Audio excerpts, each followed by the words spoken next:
ए रामथी, हाँ तारे नजर में कोई सोखा बा? हाँ बा, बिल्कुल बा। चल न दिखवा दे। चलो चलो चलो। झाड़ दे झूठ दे देह को दे पूरा गान मारब ले जाके दुबरा हर गली बस सवारी बस में फोच लगा। बाबा का दिक्कत है बच्चा? बाबा आगे का होखे वाला बा हमका पहले ही पता चल जा। कहल का चाहत ना बच्चा?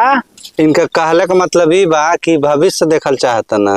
अच्छा तो तू भाभी से जानल चाहत लो? रुको तनी एगो मंत्र मारे दो। हाँ रे बाबा तो बुझाता पूरा जानकार बाने। बाबा बड़ी जानकार है, 200 साल से बैठल बनाई जा।